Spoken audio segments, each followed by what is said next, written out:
तो बच्चों क्लास 12 की फिजिक्स का एक ऐसा लेक्चर लेके आया हूँ जो कि बहुत ही इंपॉर्टेंट है।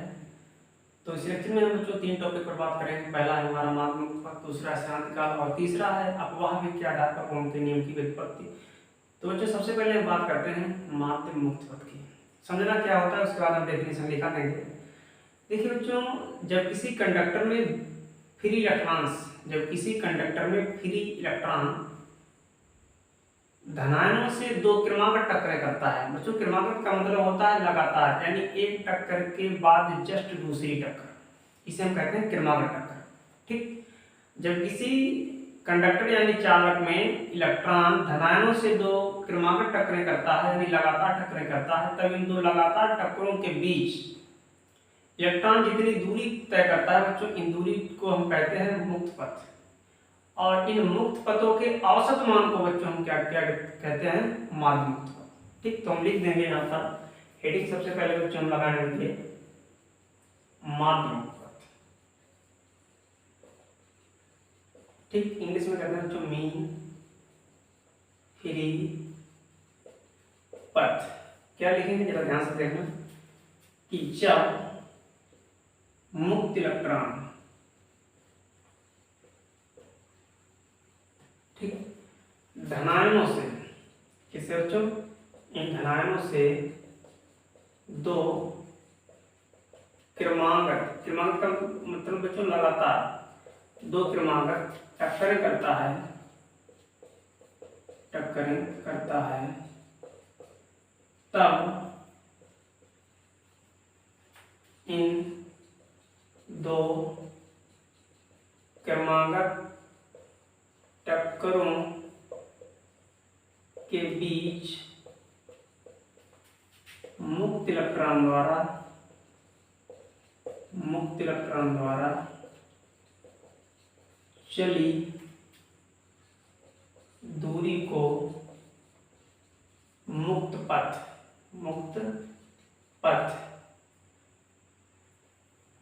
कहते हैं, तथा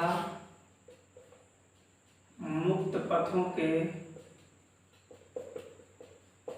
औसत मान को माध्य मुक्त पथ कहते हैं। माध्य मुक्त पथ कहते हैं, यानी मीन फ्री पथ कहते हैं। ठीक बच्चों, इसे लैम्डा बार से प्रदर्शित करते हैं। किससे प्रदर्शित करते हैं? लैम्डा बार से प्रदर्शित करते हैं। याद रखना, माध्य मुक्त पथ की जो कोटि होती है वो होती है, याद रखना, 10⁻⁹ मीटर। ठीक, माध्य मुक्त पथ की जो कोटि होती है 10⁻⁹ मीटर। तो जो याद रहेगा आपको, क्या लिखेंगे अगर आ जाए माध्य मुक्त पथ? सीधी सी बात है, कुछ नहीं आपको लिखना, बस इतना बात याद रखना कि जब इलेक्ट्रॉन धनायनों से दो लगातार टक्करें करता है, तब इलेक्ट्रॉन इन दो लगातार टक्करों के बीच जितनी दूरी तय करता है, इस दूरी को बच्चों कहते हैं मुक्त पथ, फ्री पथ। और फ्री पथ के औसत मान को हम कहते हैं माध्य मुक्त पथ। ठीक, तो आप इसको नोट कर लीजिएगा, इसको नोट कर लीजिएगा। तो जो बात करेंगे हम श्रांतिकाल की, समझना जरा ध्यान से। श्रांतिकाल हेडिंग लगाएंगे दूसरी, श्रांतिकाल इंपॉर्टेंट है ये भी। ठीक, पेपर में टिप्पणी लिखने के लिए आ जाती है, श्रांतिकाल पर लिखिए दोस्तों। इसे कहते हैं रिलैक्सेशन टाइम।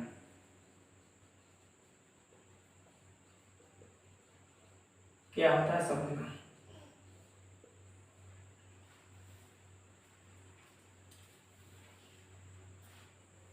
जब फ्री इलेक्ट्रॉन धनायनों से दो लगातार टक्करें करता है, तब इन दो लगातार टक्करों के बीच जो समय लगता है बच्चों, उस समय को हम कहते हैं, जो समय लगता है, इस माध्य समय को हम कहते हैं श्रांतिकाल। क्या बच्चों कहते हैं? श्रांतिकाल। लिखे देंगे यहाँ पर कि जब मुक्त इलेक्ट्रॉन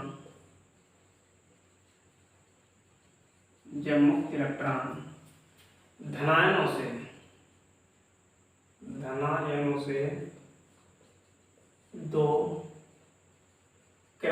क्रमागत यानी बच्चों लगातार टक्कर करता है,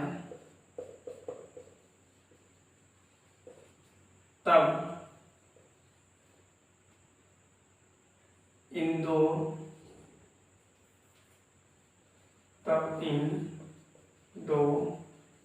क्रमागत टक्करों के बीच लगे माध्य समय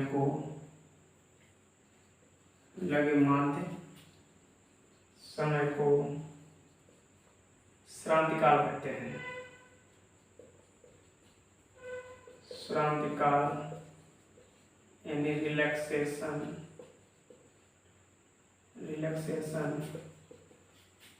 टाइम कहते हैं। ठीक, इसे टाउ से प्रदर्शित करते हैं। इसे बच्चों टाउ से प्रदर्शित करते हैं। याद रखना बच्चों, श्रांति काल वाला फार्मूला होता है श्रांति काल टाउ बराबर माध्य मुक्त पथ, जिसे हम लैम्डा बार अपान औसत 4। माध्य मुक्त पथ बच्चों 10⁻⁻10 कोटि का होता है। लेकिन याद रखना, इलेक्ट्रॉन जब किसी कंडक्टर में मूव करता है तो उसकी जो एवरेज स्पीड होती है बच्चों 10⁵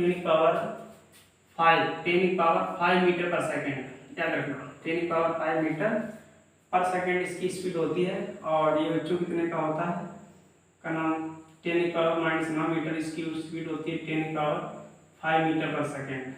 ठीक, इसका मतलब बच्चों ये है कि जो इलेक्ट्रॉन है वो किसी कंडक्टर के अंदर एक का नाम सेकेंड में 100 किलोमीटर 10⁵ मीटर को हम कह सकते हैं एक सेकेंड में 100 किलोमीटर चलता है। कहने का मतलब अगर हम मान लो मजाक के तौर पर कहें, अगर इलेक्ट्रॉन पर बैठ जाएं तो एक सेकेंड में वो 100 किलोमीटर चला जाएगा। ठीक, दिल्ली मान लो यहाँ से 300 किलोमीटर है तो 3 सेकेंड में दिल्ली पहुंचा देगा। बताओ इतनी स्पीड है इलेक्ट्रॉन की। बच्चों कल के लेक्चर में बात करेंगे कि इलेक्ट्रॉन की स्पीड इतनी होते हुए भी, ठीक, बल्ब का जब स्विच ऑन करते हैं तो स्विच ऑन करते ही बल्ब क्यों चल जाता है। कल हम बात करेंगे इस विषय पर बहुत डिटेल है। ठीक, तो सबसे पहले आज हम इसको समझाते हैं। जब बच्चों इसे सिंपलीफाई करेंगे तो ये पावर ऊपर जाएगी, माइनस की हो जाएगी, यानी 9/5 ठीक, तो बच्चों जो श्रांति काल होता है 10⁻⁻14 सेकेंड का, सेकेंड कोट का। ठीक, श्रांति काल की जो कोटि होती है बच्चों 10⁻14 सेकेंड की होती है। ठीक बच्चों, श्रांति काल को आप समझ गए होंगे। श्रांति काल यानी रिलैक्सेशन टाइम क्या होता है कि जब इलेक्ट्रॉन का नाम, जब मुक्त इलेक्ट्रॉन या फ्री इलेक्ट्रॉन धनायनों से दो लगातार टकरार करता है, दो क्रमागत यानी लगातार टकरार करता है, तभी लगातार टक्करों के बीच इलेक्ट्रॉन का नाम जितना टाइम लगता है, जितना समय लगता है, इस समय को माध्य समय कहते हैं। ठीक, और जिसे हम श्रांति काल कहते हैं। अब बच्चों हम बात करेंगे अपवाहवेग के आधार पर ओम के नियम की व्युत्पत्ति। तो आप इसे नोट कर लीजिएगा। तो जो तीसरा लेक्चर है कि अपवाहवेग के आधार पर ओम की नियम की व्युत्पत्ति कैसे की जाती है, समझना बहुत इंपॉर्टेंट है तीसरा वाला, अपवाहवेग के आधार पर ओम के नियम की व्युत्पत्ति। तो देखिए, सबसे पहले इस नियम को बताने से पहले आपको हम कुछ फंडा बता दें, कुछ नियम है जिन्हें जान लेना बहुत जरूरी है। बच्चों अगर हम ये मान लें कि माना कि एक धातु का तार है, ठीक, चालक तार है, जिसकी लंबाई स्मॉल एल है, कम क्रॉस सेक्शन एरिया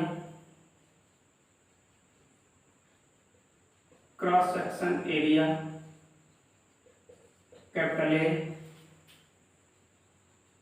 तथा प्रत्येकांक आयतन में मुक्त इलेक्ट्रॉन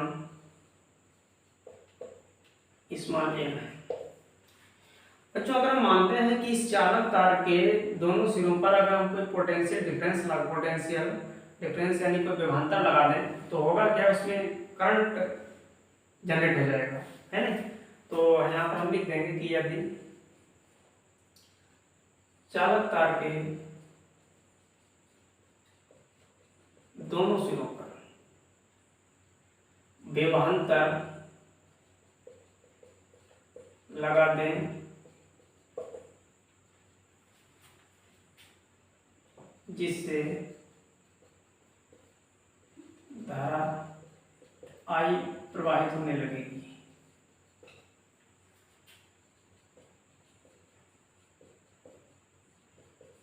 ठीक, अब जो कहानी को समझा जरा, जैसे अगर हम कोई यहाँ पर एक कंडक्टर ले लें, ठीक, समझना, उसके बाद हम नियम को प्रूव कराएंगे। हमने क्या किया, इसे एक पोटेंशियल डिफरेंस से कनेक्ट कर दिया एक्सटर्नल सोर्स से। ठीक, अगर हम इसे बैटरी वगैरह मान लें, है ना, तो ये पॉजिटिव ये निगेटिव है। तो जो इसमें जो फ्री इलेक्ट्रॉन्स हैं, ये फ्री इलेक्ट्रॉन्स हैं, ये मूव करने लगेंगे निगेटिव का नाम, इसके निगेटिव सिरे से पॉजिटिव सिरे की ओर, और इसमें जो का नाम इलेक्ट्रिक फील्ड जनरेट होगा वो मतलब positive to negative. Electric field जो जनरेट होगा बच्चों उसकी डायरेक्शन रहेगी पॉजिटिव से निगेटिव की ओर।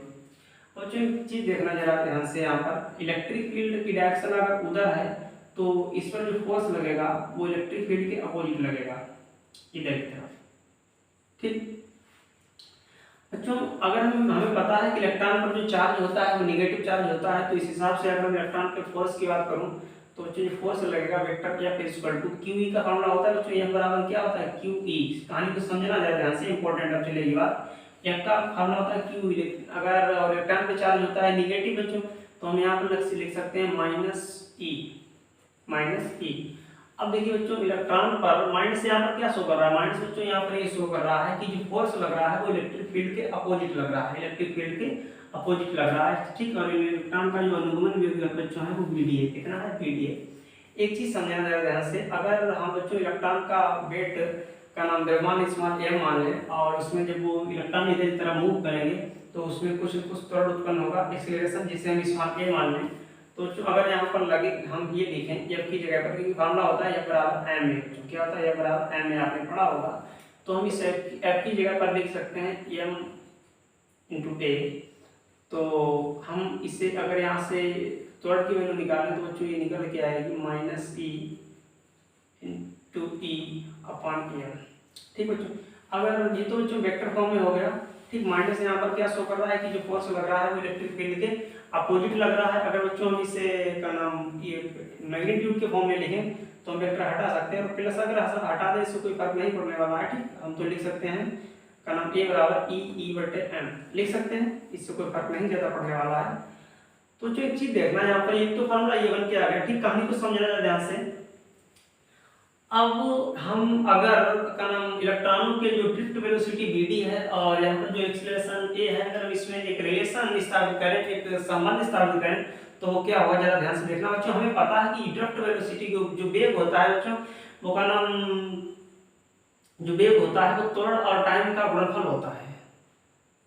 त्वरण और टाइम, एक्सीलरेशन और टाइम का गुणनफल होता है। लेकिन यहाँ पर बच्चों हमने इस जो इलेक्ट्रॉन इस चालक में जो मूव कर रहे हैं, इनका जो टाइम होगा वो शांति काल से मतलब रिप्रेजेंट किया जाएगा बच्चों। इस टाइम को किससे रिप्रेजेंट किया जाए, शांति काल यानी टाउ से। तो यहाँ पर हम लिख सकते हैं बच्चों, अगर हम इसे मिटा दें ऊपर से, हम अगर इसे मिटा दें